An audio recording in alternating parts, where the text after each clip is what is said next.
friends. Thanks for tuning in for another science lesson. As always, my name is Leland Warnack, and I'm so happy you joined me today. Today's lesson, we are going to talk about the states of water.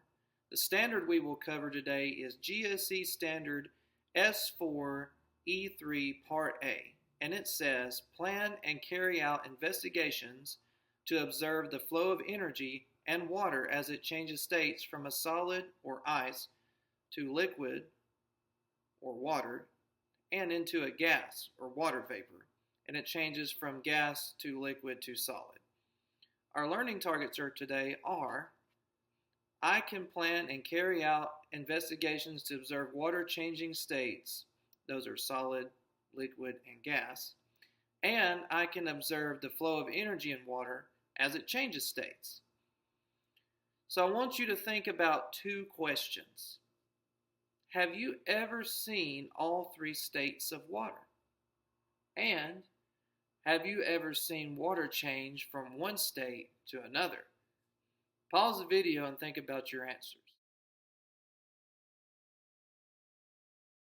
Got your answers? Great. I'm sure all of you have seen the three states of water.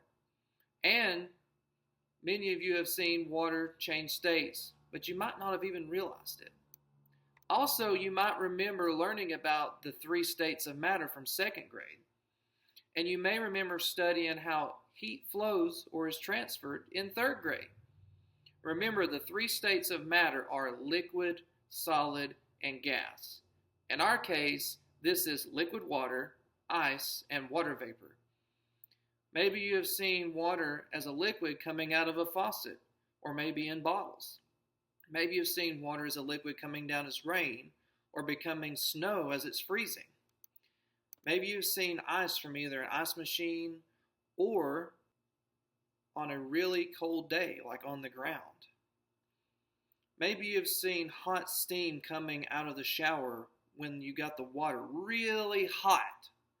Why do you think there's steam in the shower if the water coming out of the faucet is liquid? Pause the video and write down your answer. Got your answer? Great.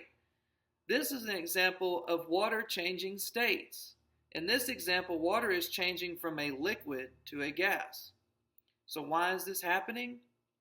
What makes water change states? Pause the video and write down your answer. Got your answer? Great. Water changes states when energy is added or taken away. Was your answer correct? If not, that's okay. The energy that makes water change states is in the form of heat. When heat is added or taken away from water, it increases the water or decreases the water's temperature. Then water will change states. This is what we're going to observe today with our experiment.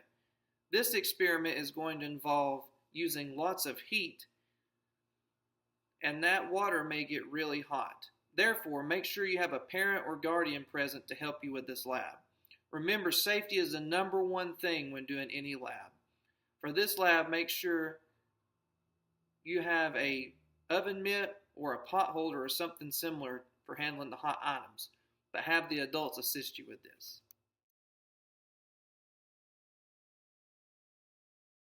Let's go ahead and get our materials together. Today you're going to need 2 glasses, one filled with ice and the other one filled with liquid water. You're also going to need a heat source, which could be a stove or a hot plate or something similar. And you're going to need liquid water. That's it.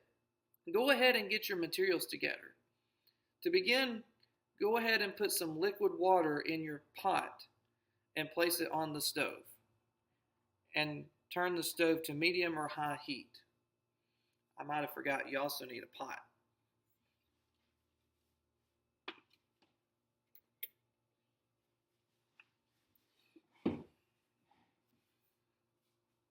This will begin to heat or add energy to the water. We will come back to this in a little bit. Now go ahead and fill one glass with ice and the other glass with liquid water. Make sure you have your parents help you with the pot of hot water and the heat source. Now pause the video and follow the previous instructions.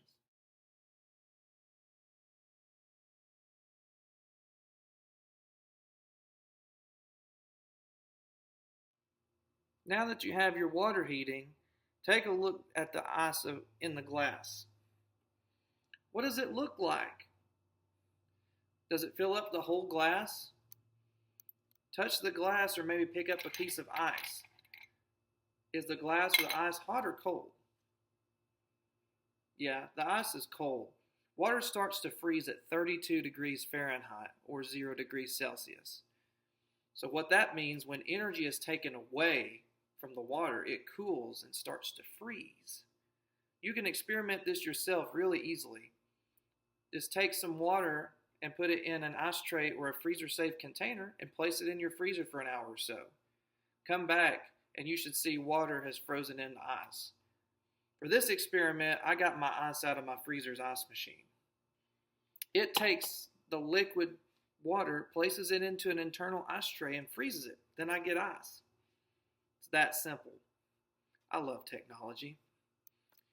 Going back to the glass, though the ice is frozen, it is starting to warm up because the temperature in the room is more than 32 degrees Fahrenheit or 0 degrees Celsius.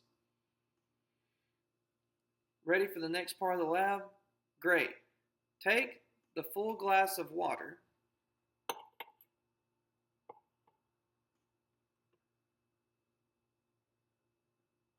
and pour it into the glass of ice until it's almost full.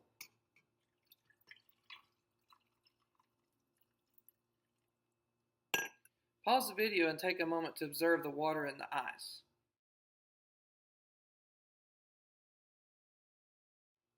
Welcome back. What did you see? Is the ice starting to melt? If it is, this is because the water is warmer than the ice.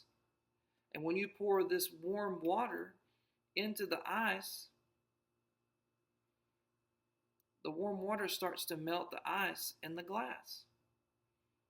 Pretty neat, huh? Let's set this glass of ice water to the side. We'll take a look at it later. We'll make some more observations then. So let's turn our attention to the pot of boiling water. Are there bubbles in the water yet? Do you see steam rising from the water? If not, the water may not be hot enough yet. You may need a little more time, or you may need a little more heat. Remember to make sure and have a parent or guardian helping you with this part. Water starts to boil at 212 degrees Fahrenheit or 100 degrees Celsius. This means once energy or heat is added to the liquid water, the temperature begins to rise. Once it reaches 212 degrees Fahrenheit or 100 degrees Celsius, the water begins to turn into water vapor or a gas. That means the water is changing states. Pause the video and watch your water begin to boil. Watch for the steam to begin rising out of the pot, but remember to keep a safe distance from the hot water. Once your water is boiling, restart the video.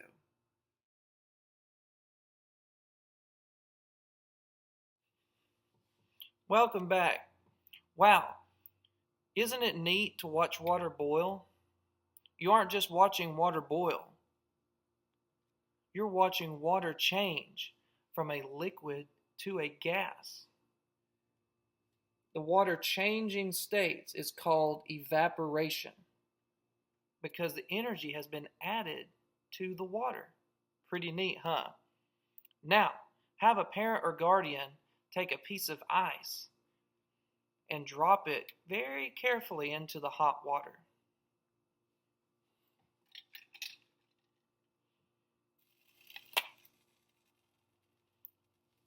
What happened? Did the ice begin to melt?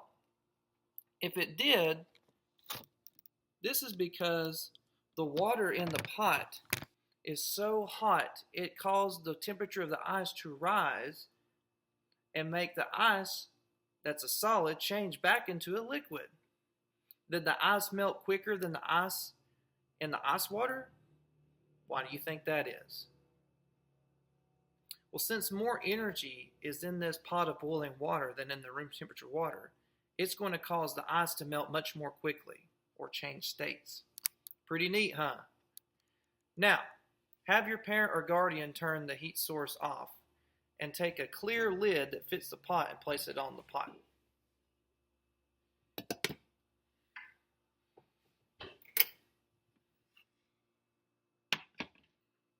Now, let's turn our attention back to the glass of ice water. Pause the video and observe the glass of ice water.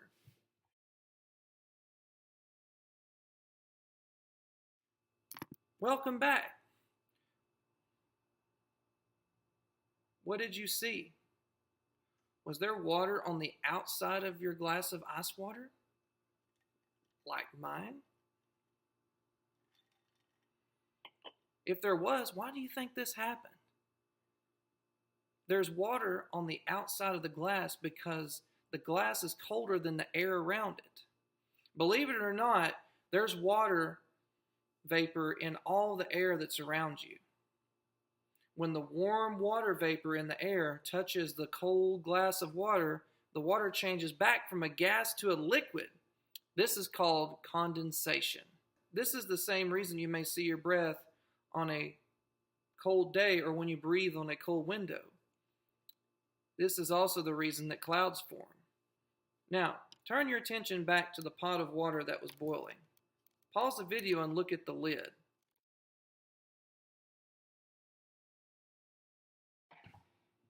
What did you see? Was there liquid water on the lid? Why do you think that is?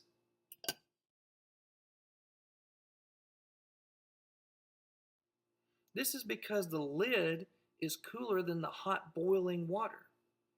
This lid also contains the steam which is rising inside the pot due to the heat. Once the water vapor touches that cool lid and cools down, it turns back into a liquid. That is a change in state. What is this called again? It's called condensation. Great job. This is just like what we saw with the glass of ice water, when the water changed states again. It changed from a vapor or a gas back into a liquid. Remember, this is because the amount of energy or heat has decreased. So let's recap today. We have discussed the 3 states of water. We have discussed how energy or heat flows during the changes of states of water. We have also observed water changing from solid to liquid, liquid to a gas, or evaporation, and gas back into a liquid, or condensation. If you froze some of the water, like I mentioned earlier in the video, you also saw water change from a liquid back to a solid. We covered 2 learning targets today. Remember what they were? If not, that's okay, because I'm going to tell you. Our learning targets were, I can plan and carry out investigations to observe water changing states from solid to liquid and gas, and we did that. Another learning target was, I can observe the flow of energy as it changes states. We did that too. Today you got to conduct experiments like real scientists. Give yourself a pat on the back. Remember, changes of states of water are happening all the time, all around you. Now that you have a little more knowledge and experience about this process, I challenge you to be observant and look for changes of states of water around you as you go forth. Remember, science is about doing. And doing is asking questions, conducting experiments, making observations, and learning from those observations. So keep asking questions. Well, that's all the time we have for today. Thank you so much for joining me again, and I hope you have a great day. Goodbye, friends.